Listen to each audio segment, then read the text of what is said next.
আপনারা জানেন অমিত শাহর আমাদের বাংলায় আসা, শহরে আসা, ইনফ্যাক্ট শহরে এসে পণ্ডিত অজয় চক্রবর্তীর বাড়িতে গিয়ে ইঙ্গিতটা দিয়েই দিয়েছিলেন অমিত শাহ। এবার হাতে কলমে কাজটা শুরু করে দিল বিজেপি। 21-এর ভোটে বুদ্ধিজীবীদের কাছে টেনে বাজিমাতের চেষ্টা তারা করছেন, বুদ্ধিজীবীদের একত্রিত করার ভাবনাও শুরু করে দিয়েছেন এবং এই বিষয়ের দায়িত্বে রয়েছেন বিজেপির কেন্দ্রীয় সম্পাদক তথা বোলপুরের প্রাক্তন সাংসদ অধ্যাপক অনুপম হাজরা। বাউল শিল্পীদেরও ময়দানে নামানোর পরিকল্পনা রয়েছে তাদের। আমরা সরাসরি চলে যাই বরং আলোচনায়। আমাদের সঙ্গে এই মুহূর্তে রয়েছেন বিশিষ্ট নাট্য ব্যক্তিত্ব দেবেশ চট্টোপাধ্যায়, আমাদের সঙ্গে রয়েছেন অভিনেতা রুদ্রনীল ঘোষ। আমি দুজনকেই স্বাগত জানাবো আমাদের এই অনুষ্ঠানে। আমি শুরুতেই দেবেশদা আপনার কাছেই আসবো।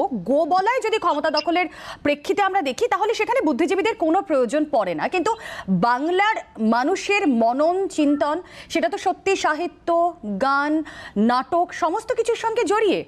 বিজেপি কি সত্যি তাদের পথটা সুগম করতে পারবে, বুদ্ধিজীবীদের মন জয় করতে পারবে আগামী দিনে? কি মনে হয় আপনার?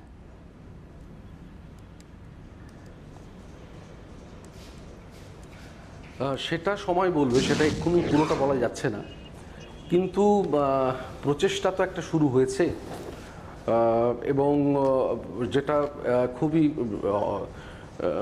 মানে ইয়েতে চলছে দীর্ঘদিন ধরে। আমরা দেখেছি যে ইতিমধ্যে ফিল্মের ক্ষেত্রে বা সিরিয়ালের অভিনেতা অভিনেত্রীরা তারা অনেকেই বিজেপি শিবিরে নাম লিখিয়েছেন। বা আমরা যদি একটু খেয়াল করে দেখি যে আমাদের যে পূর্বাঞ্চল সংস্কৃতি কেন্দ্র, যেটাকে ইজেডসিসি বলা হয়, সেখানে অনেক রকমভাবেই বিজেপির বিভিন্ন সাংস্কৃতিক কর্মকাণ্ড ঘটছে এবং আরও অনেক রকমভাবে কিছু ছদ্ম সংগঠন তৈরি করা হচ্ছে। সেই ছদ্ম সংগঠনগুলো তারা হয়তো সরাসরি বিজেপির সঙ্গে যুক্ত নয়, কিন্তু তার পেছনে বিজেপির লোকজনেরই রয়েছেন, কিছু শিল্পীও রয়েছেন, হয়তো সঙ্গীত শিল্পী রয়েছেন এবং তারা একটা অর্গানাইজেশন তৈরি করে সেখানে সংস্কৃতির বিভিন্ন ক্ষেত্রে মানুষকে অ্যাজ ইফ ওটা একটা নিউট্রাল অর্গানাইজেশন এইভাবে করে কিছু মানুষকে ঢুকিয়ে আনছেন। অর্থাৎ তারা একটা চেষ্টা করছেন একটা বৃহত্তর জায়গাকে তৈরি করতে। এবং এটার সঙ্গে যেহেতু আমাদের একটা ফিনান্সিয়াল বা অর্থের একটা অ্যাসোসিয়েশন আছে শিল্পীদের ক্ষেত্রে, সেক্ষেত্রে কিছুটা অর্থ হয়তো ঢুকে পড়ছে। তো তার ফলে বিভিন্ন রকমভাবে মানে কোথাও ক্ষমতা, কোথাও অর্থ, এটা দিয়ে শিল্পীদেরকে একজোট করার চেষ্টা বিজেপি অনেক দিন আগে থেকেই শুরু করে দিয়েছেন। তাদের রাজনৈতিক জায়গা থেকে তারা কিন্তু সাংস্কৃতিক ক্ষেত্রটাকে অনেক দিন আগেই তারা মানে চেষ্টা করছেন যে মানে তাদেরকে অ্যাসোসিয়েশনের মধ্যে নিয়ে আসা। এখন ভবিষ্যৎ কি হবে সেটা জানি না, কিন্তু লক্ষণটা যেটা চোখে পড়ছে সেটা হচ্ছে যে সত্যি সত্যি তো কিছু শিল্পী, যাদেরকে আমরা হয়তো কোট আনকোট শিল্পী বলি বা বিভিন্ন শিল্পকর্মের সঙ্গে যারা জড়িয়ে আছেন, তারা কিন্তু এই স্পেসটার মধ্যে ঢুকে পড়ছেন এবং সেটাকে চিহ্নিত, যারা ঢুকে পড়ছেন সরাসরি তাদেরকে চিহ্নিত করা যাচ্ছে, কিন্তু অনেক মানুষ আছেন যাদেরকে চিহ্নিত করা যাচ্ছে না, কিন্তু তারাও কিন্তু এই পুরোটার মধ্যে রয়েছেন। এখন এই যে যারা এই মানে রয়েছেন অথচ যাদেরকে চেনা যাচ্ছে না, এখন এই সংখ্যাটা ক্রমশ বাড়ছে। তারা তাদেরকে এই ভেতর থেকে তারা কোনো না কোনোভাবে বিজেপির সঙ্গে যুক্ত থাকছেন, কিন্তু বাইরে তাদেরকে বোঝা যাচ্ছে না। অর্থাৎ তাদের ভূমিকাটা অনেক ক্ষেত্রেই এখানে প্রচ্ছন্ন। দেবেশ, আপনি সঙ্গে থাকুন, আমি একটু রুদ্রনীলদা আপনার কাছে আসবো। বাংলার বুদ্ধিজীবীদের যে বড় অংশ তারা মোটামুটি প্রত্যেকেই শাসক শিবিরের পাশে, তৃণমূলের পাশে, কিন্তু আমরা দেখেছি যে রাজ্যের এই পালাবদলের সময় যখন বাম দুর্গের পতন হলো এবং তৃণমূল তারা ক্ষমতায় এলো, সেই সময় সেই পালাবদলের সময় যারা আমরা দেখেছিলাম তৃণমূলের সঙ্গে ছিল, তৃণমূলের পাশে ছিল, কামদুনি ঘটনার পর কিংবা এরকম অনেকগুলো বিচ্ছিন্ন ঘটনার পর তারা কিন্তু প্রত্যেকেই পথে নেমেছেন, তারা সরব হয়েছেন। সুতরাং শাসক শিবিরের বিরুদ্ধে ক্ষুব্ধ কিন্তু বেশ কিছু অংশ রয়েছে বুদ্ধিজীবীদের। বিজেপি কি তাদেরকে কাজে লাগাবে না অন্য কোনো স্ট্র্যাটেজি এখানে অ্যাপ্লাই করবে? দেখুন রুমেলা, সেটা একান্তই বিজেপি যে রাজনৈতিক দলটি রয়েছে তাদের ব্যক্তিগত ইচ্ছা বা স্ট্র্যাটেজির একটা ব্যাপার। আমার নিজের মনে হয়েছে যে প্রথমে শিল্পী, লেখক এবং বুদ্ধিজীবী, মানে অন্তত আমি শিল্পী হিসেবে নিজেকে কোনোদিন বুদ্ধিজীবী মনে করি না, তবে যে কি বলা যাবে যে স্পর্শকাতর জায়গাগুলো রয়েছে অনুভূতির উপরে, যে যাদের উপরে মানুষের একটা নিরপেক্ষ সমর্থন রয়েছে, তিনি শিল্পী হোক, লেখক হোক বা বুদ্ধিজীবী হোক না কেন। তো যেহেতু তাদের একটা সমাজের উপরে তাদের নিজস্ব একটা পরিচিতি রয়েছে, নিজস্ব একটা জনসমর্থন আছে, সেটাকে যে কোনো রাজনৈতিক দলই প্রত্যক্ষ বা পরোক্ষভাবে তারা কাজে লাগাতে চায় বা আহ্বান করতে চায়। আবার এটাও ডেফিনেটলি ঠিক যে যে কোনো পেশা, যে কোনো জীবিকা থেকে যখন মানুষ রাজনীতির আঙিনায় আসতে পারেন সক্রিয় সমর্থক হিসেবে বা প্রার্থী হিসেবে, তখন ডেফিনেটলি শিল্পী, লেখক বা বুদ্ধিজীবী আসতে পারে। এক্ষেত্রে কিছু অংশের মানুষ একটু হাই হাই গেল করেন। কেন করেন আমি জানি না। কোথায় লেখা রয়েছে যে শিল্পী, লেখক বা বুদ্ধিজীবীরা তারা সক্রিয় সহযোগিতা বা ভূমিকা নিতে পারবেন না বা পারেন না। এখানে যেটা হচ্ছে যে আমি যদি দেখি যে পশ্চিমবঙ্গের যে শাসক দল তৃণমূল, পরিবর্তনের সময় তার সঙ্গে প্রচুর শিল্পী, লেখক, খেলোয়াড় এবং বুদ্ধিজীবী তারাও ছিলেন, বিদগ্ধ মানুষ, পণ্ডিত, যারা সমাজ সম্পর্কে কথা বলেন। প্রত্যেকটি রাজনৈতিক দলেরই যেমন কিছু ভালো কাজ রয়েছে, ঠিক তেমন কিছু খুঁতও রয়েছে। এবার যখনই সেই খুঁতগুলো বেরিয়ে আসে, যা যা প্রত্যাশা ছিল, যখন সেই প্রত্যাশাগুলো পূরণ হয় না, তখনই কিন্তু যারা এই শিল্পী, লেখক, খেলোয়াড় বা বুদ্ধিজীবী, এই ধরনের মানুষ যাদের নিজস্ব একটা জনসমর্থন রয়েছে, নিজস্ব জনমানুষে তাদের একটা ভাবমূর্তি রয়েছে, তো তারাও কিন্তু একটা নির্দিষ্ট ভাবনার মধ্যে দিয়ে থাকে।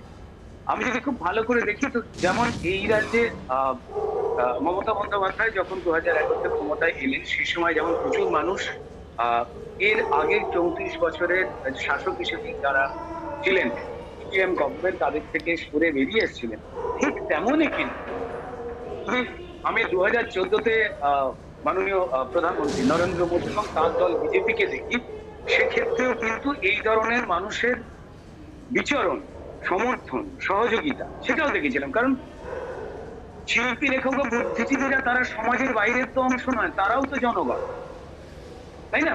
এবং সেক্ষেত্রে দেখেছি দুজন মানুষ, যে আমি যদি মাননীয় স্মৃতি ইরানি ভদ্রমহিলা ওনাকে দেখি, মন্ত্রীকে, বা বাবুল সুপ্রিয়কে দেখি, তারাও কিন্তু শিল্প জগৎ থেকে দেশ চালাবার দায়িত্বে গেছেন এবং তারা চালাচ্ছেন, তাই তো? তো ফলত এক্ষেত্রের জায়গায় যেহেতু নিউট্রাল একটা মতামত, নিউট্রাল একটা জনসমর্থন, এই শিল্পী হোক বা লেখক, বুদ্ধিজীবী হোক, যারাও কিনা সমাজের একটা অংশ, তো তাদেরকে যে কোনো দলই চাইবেন, এটার মধ্যে না কোনো অন্যায় রয়েছে, না কোনো স্ট্র্যাটেজি রয়েছে। ভোটটাই তো স্ট্র্যাটেজি। কিন্তু স্ট্র্যাটেজি হয়ে থাকে, এটা খুব সাধারণ ঘটনা এবং ডেফিনেটলি তারা চাইছেন এবং চাইবেন। এবার এই পরিবর্তিত যে পরিস্থিতি তৈরি হয়েছে, সেটা রাজ্য সরকারের দিক থেকেই হোক বা কেন্দ্র সরকারের দিক থেকেই হোক, মানুষ যা যা আশা করেছিলেন, মানুষ যা যা চাইছিলেন, সেগুলোর কতটা তুল্যমূল্য বিচার, কতটা প্রাপ্তি হয়েছে বা পূরণ হয়নি, সেটার উপরে কিন্তু যেমন একজন চাকরিজীবী, একজন শ্রমিক, একজন কৃষক, একজন ছোট ব্যবসায়ী, বড় ব্যবসায়ী, তারাও যেমন ভাবনা চিন্তা করছেন যে আলটিমেটলি কি পাবো বা কি পেতে পারি, ঠিক তেমনই কিন্তু কোথাও শিল্পী, লেখক, বুদ্ধিজীবীরাও কিন্তু ভাবছেন। এটা খুব ইম্পর্টেন্ট যে আজকের দিনে কোন রাজনৈতিক দলের পতাকাতে কি কি ইস্তেহার লেখা রয়েছে, তার থেকে অনেক বেশি করে গুরুত্বপূর্ণ হয়ে উঠেছে যে জনগণ কি পাচ্ছে আর কি পাচ্ছে না, তার বিচার করে কিন্তু হয়তো এই ধরনের দলগুলো হতে পারে, মেবি। একদমই তাই। আমরা যদি দেখি যে বুদ্ধিজীবী, তার ডেফিনেশনটা কি, অনেকেরই হয়তো মনে হবে যে 2011-তে, তার আগে আমরা যেরকম দেখেছি যে সরকারের হয়ে যারা কথা বলেছে, যারা তৃণমূলের হয়ে কথা বলেছে, তারাই একমাত্র বুদ্ধিজীবী, কিন্তু না, আমরা এরকমও দেখেছি পরিবর্তিত পরিস্থিতিতে, আমরা এরকমও দেখেছি যে যারা সেই সময় সরকারের হয়ে কথা বলেছিলেন, তারা কিন্তু সরকারের কিছু ভুল হলে, কিছু ত্রুটি থেকে থাকলে তা নিয়েও সরব হয়েছেন। আমি একটু দেবেশদা আপনার কাছেই জানতে চাইবো যে বিজেপি আজ বুদ্ধিজীবীদেরকে ব্রহ্মাস্ত্র করে তুলছে, এই প্রশ্নটা আমরা করছি ঠিকই, কিন্তু এই বিজেপি তৃণমূলের বুদ্ধিজীবী হিসেবে কোট আনকোট তাদেরকে কখনো সুবিধাবাদী বলেছেন, কখনো সুযোগ সন্ধানী বলেছেন, এই বিষয়গুলো থাকছে, বিভিন্ন সময় তারা এই কথা বলে এসেছেন। অন্যদিকে আমরা দেখেছি রাজ্যপাল কখনো চা চক্রে বুদ্ধিজীবীদের ইনভাইট করেছেন, অর্থাৎ বুদ্ধিজীবীদেরকে টানার যেই তাগিদ, সেটা কিন্তু শুধু আজ নয়, বিধানসভা নির্বাচনের আগে নয়, এটা দীর্ঘদিন ধরে হয়ে এসছে। কিন্তু সেই সময় যারা বুদ্ধিজীবী হিসেবে নিজেদেরকে প্রতিপন্ন করতে পেরেছিলেন, আজ অনেকেই তিনি ক্ষুব্ধ। কতটা, আমার বক্তব্যটা এটাই যে বিজেপির ক্ষেত্রে কতটাই বুদ্ধিজীবীদের আবারও টানা নিজেদের দিকে কতটা সুবিধের হবে?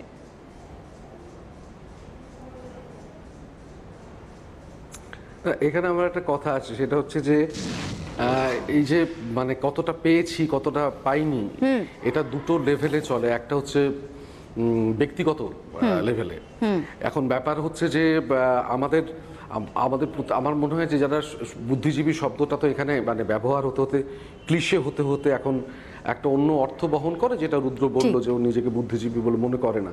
তার কারণ সব যে টার্মিনোলজিটা এখন এমন একটা জায়গায় পৌঁছে গেছে, সেটা একটা কোথাও ব্যঙ্গের সমার্থক হয়ে গেছে। এখন আমি মনে করি যে যে কোনো রাজনৈতিক সচেতন মানুষ তার একটা নির্দিষ্ট রাজনৈতিক দর্শন থাকবে, সেই দর্শনটা অনুযায়ী সেটা কাজ করবে। এখন যেমন আমার কথা বলতে পারি, আমি আমার যে পরিস্থিতি হোক না কেন, আমি মনে করি যে এই পশ্চিমবঙ্গে আমি বিজেপির বিরোধিতা করব। আমি মনে করি যে এই বিজেপির যে রাজনৈতিক দর্শন, যে দর্শনে বিজেপি এখানে কাজ করছে, তাদের হিন্দুত্ববাদীদের এই যে দর্শন, সেই দর্শনের আমি বিরোধিতা করব এবং আমি সেই বিরোধিতাটা করেই যাব। সেটা আমার নিজস্ব ব্যক্তিগত দর্শন। এবার আমি যদি বলি আমার ব্যক্তিগত পাওয়া না পাওয়ার যদি আমি অঙ্ক কষতে চাই, তাহলে তৃণমূল জামানাতে আমারও অনেক ব্যক্তিগত অনেক না পাওয়ার বঞ্চনা আছে, অনেক না পাওয়া আছে। আমি সেগুলোকে প্রায়োরিটাইজ করব না।